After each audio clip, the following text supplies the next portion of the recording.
Today we are going to explore the central scientific principles that help us understand how crystals heal. Specifically, we're going to look at the rays of light and how light works through crystals for healing. This is a training that is brought to you by Pleiadian Institute. When the mineral kingdom and the human kingdom link their forces together, new worlds of consciousness unfold. So our agenda today is threefold. We are going to look at the color spectrum. We are going to explore the rays of light and the minerals that correspond with them. And finally, we're going to look at the metaphysical qualities of the rays, the first layer of understanding in how the rays of light work. First, let's look at the color spectrum. The color spectrum refers to a range of visible light, which is only a small portion of the electromagnetic spectrum. The electromagnetic spectrum is all of the energy that we can sense as humans. It is the full range of electromagnetic radiation organized by frequency, and another name for the frequency that the waves of energy are operating at is their wavelength. So the spectrum is divided into separate bands, and there are different names for the electromagnetic waves within each band. What we are looking at is the only band that we are able to perceive with our physical eyes. That is the color spectrum. And the only way that we can see that band is when it passes through a prism. When light passes through a prism, it disperses into its component colors: red, orange, yellow, green, blue, indigo, and violet. These colors are arranged in order of increasing wavelength, from violet to red. Each color corresponds to a specific wavelength. Violet has the shortest wavelength, around 380 nanometers, and red has the longest wavelength, around 700 nanometers. The colors of the spectrum are then reflections of different wavelengths of light. And in this way, they all heal in a slightly different way. Isaac Newton created a color circle, which helps us to understand this concept of the color spectrum in a different way. In the color circle that was published in his work called Optics of 1704, he shows the colors associated with musical notes. So the same frequency that red appears in the visible spectrum can also be measured according to his color circle, exactly halfway in between D and E on the musical scale. The spectral colors then, from red to violet, are divided by the notes of the musical scale, starting at D. And so you can see here D, E, F, G, A, B, C. This is the full musical scale on the outside of this color circle, all corresponding to specific wavelengths of the color spectrum. The circle completes a full octave from D to D.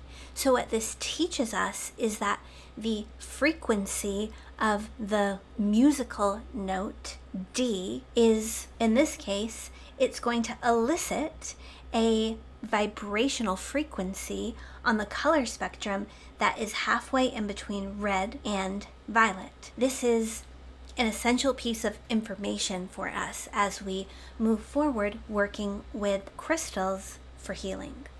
The middle of the colors then are considered the centers of gravity. So these are shown by P, Q, R, S, T, U, and X, which you can see are situated in between each musical note, exactly halfway. So exactly halfway between D and E is a center of gravity in which we see the purest expression of that color on the spectrum.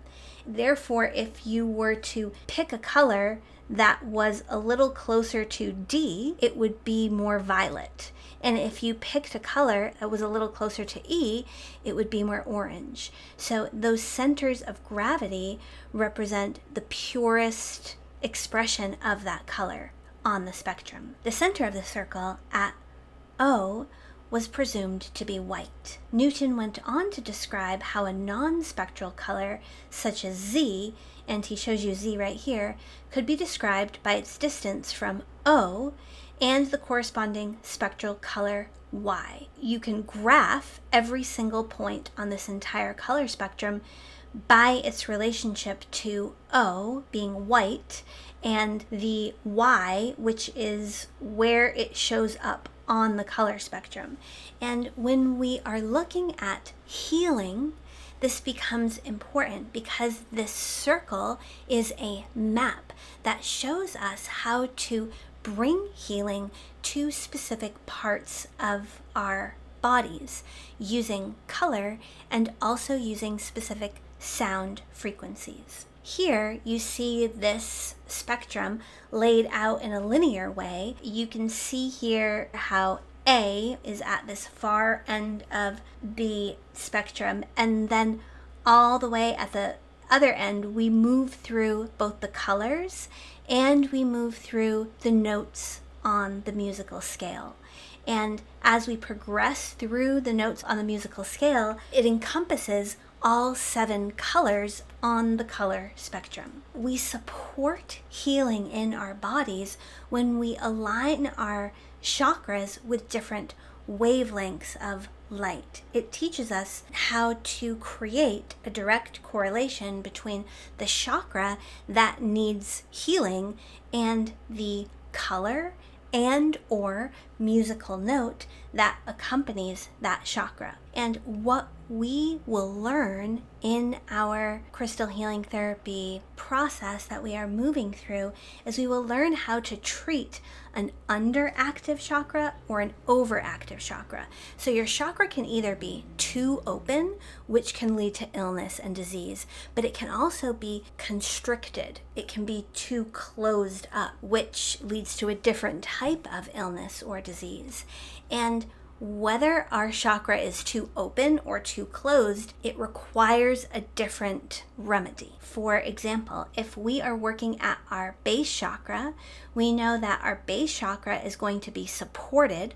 If our base chakra is weak, if it is too closed up, if it is blocked in some way, then we can help to reestablish flow by bringing in the color of that chakra. So by bringing in anything that is corresponding to red on the color spectrum, it will also support us to bring in sounds into our healing experiences that are aligned with D or E on the musical scale. And we'll look at how to identify those sounds easily later on. But for now, it's just important to understand the big picture here is that wherever our chakra falls on this spectrum, it helps us to understand what color we need to bring in to heal that chakra, and also what musical notes will support healing in that chakra. However, if we need to soothe that chakra, so let's say the chakra is too open or it's overactive, it's like hyperstimulated, then in order to soothe that chakra, we would bring in the color or the point on the color spectrum of the opposite chakra. So the opposite chakra, complete opposite from our root chakra, would be our crown chakra. And we determine the opposites by looking at our heart center as the middle point. And we'll look at the graph next that explains that. But for now, understanding that root chakra, if it needs the opposite energy, so if it's too active, if it is overstimulated, then we're going to soothe it. How are we going to soothe it? With the opposite color. So everything in terms of light that is aligned with this violet color, and also the sounds that are in between D and C on the musical scale. Now, let's look a little more closely at how this relates to our work with minerals and crystals. These rays of light that we are opening to, that exist within the color spectrum, manifest as colors and also as healing properties in minerals and plants. Spiritually, the 7 rays represent the fundamental law of 7. They are a law of cosmic action and organization, and they are an expression of a law of nature. That is why we can trust them. We can trust that the colors and the frequencies in that color circle and in the color spectrum are always going to operate at the same vibrational wavelength. There's a certainty, there's a rhythm, there's a harmony that is consistent and reliable over time that happens within this color spectrum. And spiritually, the teaching is that the light of Christ is the source of all of these 7 holy rays of light. In metaphysical teachings, we are taught that each of these rays of light that science calls the color spectrum are holy, and they each have spiritual properties that support us in healing. The 7 rays present 7 paths to individual or personal Christhood. This is a metaphysical teaching, so it's not a religious journey. It is not even related in any way to the religion of Christianity. When we talk about Christhood here, we talk about embodying the light of the Christ. The light of the Christ is non-denominational. It supersedes all religion. It existed before time, before religion existed. It predated our earth and Christ and what our human construct is today of the word Christ. Personal Christhood is, in other words, is our journey to unite with the light at the center of all that is, with the ultimate source of light. That is what we are doing when we work with the 7 rays. We are journeying back to the light, and each of the rays shows us a different way to get there.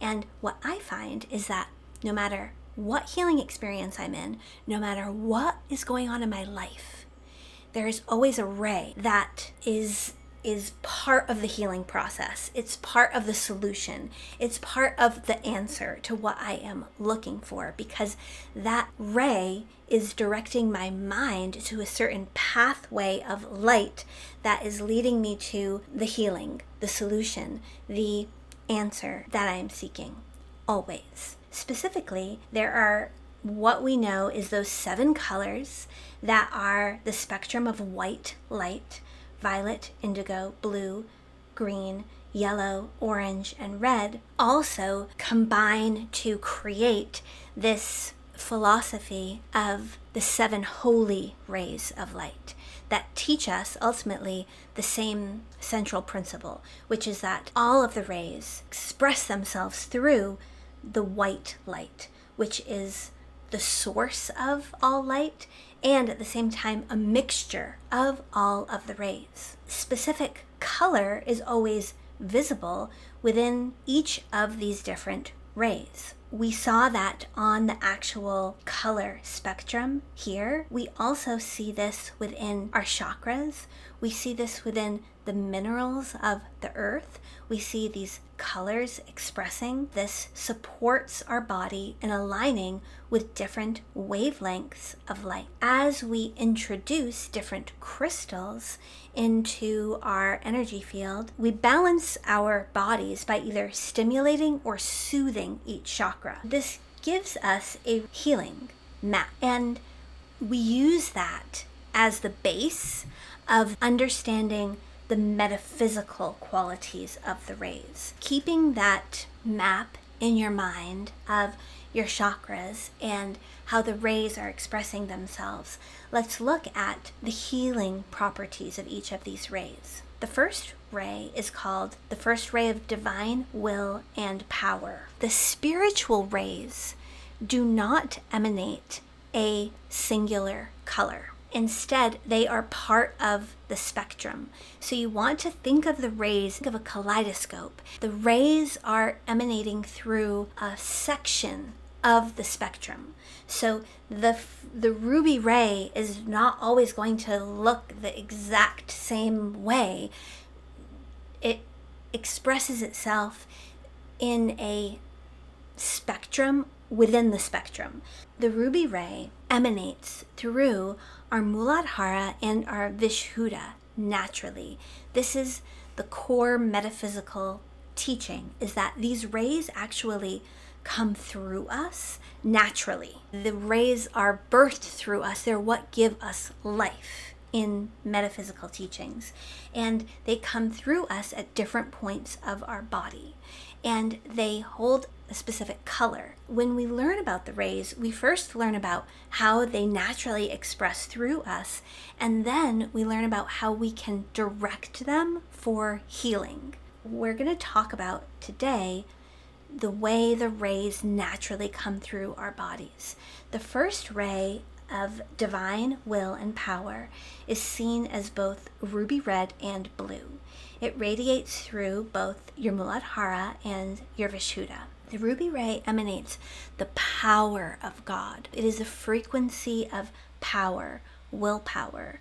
It inspires strength, vitality, singleness of purpose, and clear vision.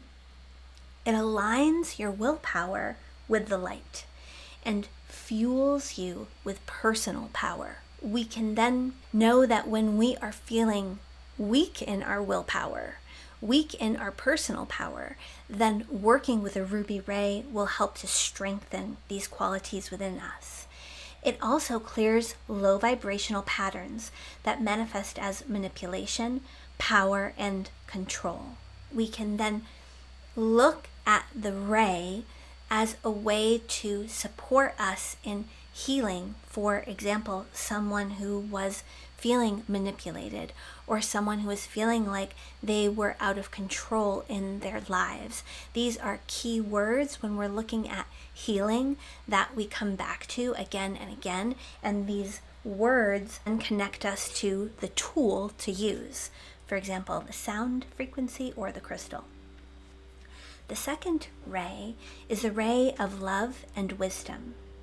It is seen as both sky blue and yellow.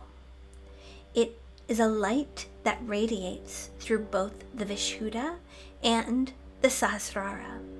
The second ray emanates the wisdom of God.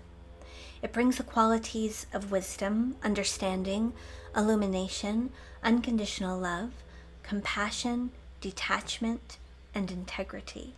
It also clears resentment and anger. These key words help us to identify how the second ray can support healing. It can support the qualities we want to bring into our lives, and it can also clear low vibrational energy. The third ray is the ray of divine intelligence. It is seen as both yellow and pink, and it radiates through the Anahata and the Manipura. The third ray emanates the intellect of God. It brings the qualities of goodness, compromise, and beauty. It clears a lesser than or better than complex and allows one to release mental superiority. The fourth ray is the ray of harmony through conflict. It's seen as both an emerald green and a white light, and it radiates through the Anahata and the Muladhara. It emanates the peace of God. It brings the qualities of purity, resurrection, and joy. The fifth ray is the ray of concrete knowledge. It is seen as both orange and green. It radiates through the Ajna. It emanates the truth of God. It inspires the qualities of health and focus. It is where you manifest divine insights as a co-creator and where you understand your God self. The sixth ray is the ray of devotion and idealism. The sixth ray is seen as both orange and violet. It radiates through the Manipura. The sixth ray emanates the abundance of God. It brings the qualities of spirit in action, ministry, sisterhood, brotherhood, and divine love. Devotion at the level of the sixth ray is service in love to others free of ego. And when you serve others in this way, you are truly serving yourself. Through actions and devotion to God, you inspire others and yourself to their highest potential. The seventh ray is a ray of ceremonial magic. This ray is seen as indigo, purple, and silver. It radiates through the Svatisana. It emanates the justice of God. Through ceremonial magic, we receive manifestation, freedom, mercy, and compassion. Within the seventh ray, we're birthed into the golden age. It is the energetic center through which we transmute all that is not of the light. To integrate the seventh ray, it is necessary to trust and surrender to the highest freedom and justice for all. The seventh ray also helps us to combine power, love, and wisdom. So there is an integration at the level of the seventh ray.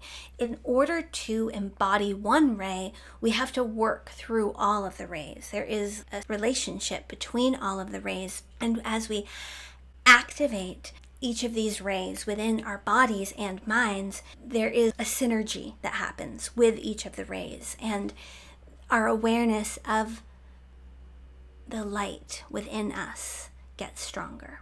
At the seventh ray, we learn how to fuse spirit and matter. This is at the core of healing, and it inspires us to work together for the betterment of humanity. The seventh ray is the ray of miracle workers. The seventh ray is a frequency of light that unites us with our highest self through love and forgiveness. So you want to think of the 7 rays of light like the musical scale. And I love this xylophone here because it's like each note is emitting a frequency that is aligned with a color. We're going to learn to play these rays melodically to bring balance and healing into our bodies and minds and into the healing spaces that we're working in, just as if you would play an instrument. Except we're not using an instrument and we're not playing a xylophone. Instead, we're using our crystals, and we're also going to learn how to use sound to support our crystal healing practices. And this is the framework that we are using. Each of our crystals is supporting the healing of a different chakra center. When we identify where that imbalance is within our body, we then are able to use this framework as a map to reestablish balance. We play the rays in the same way we attune to the rays. We do it through meditation, through breath work, through hypnosis, and through energy healing. We also do it through alignment with sacred geometric frequencies of light. That is what we use to play each ray and to attune to its light. We practice visualizing these sacred geometric frequencies and how to use sound that is aligned with these sacred geometric frequencies to support and activate our crystals, all in service to healing. What we know is that all illness and disease is a result of imbalance. That imbalance can come from within. It can also come from our environment. When we bring harmony into our energy fields, it affects all of our cells. And The 7 rays hold a steady vibrational frequency. That color spectrum does not change. It is as sure as the sun rising each day that we can depend that these frequencies, these sounds, these colors will always express themselves when we are at a certain wavelength, when we bring our attention to that wavelength, or when we create that electromagnetic frequency through our healing work. And we can trust this reliable spectrum of light for healing. This is only one part of our integrative crystal therapy framework. This begins our understanding of how we use the rays of light in meditation for healing. Our crystals are at the center of this process, but they are one part of our bigger framework that we are moving through step by step as we explore crystals for healing inside of Crystal Healing 101.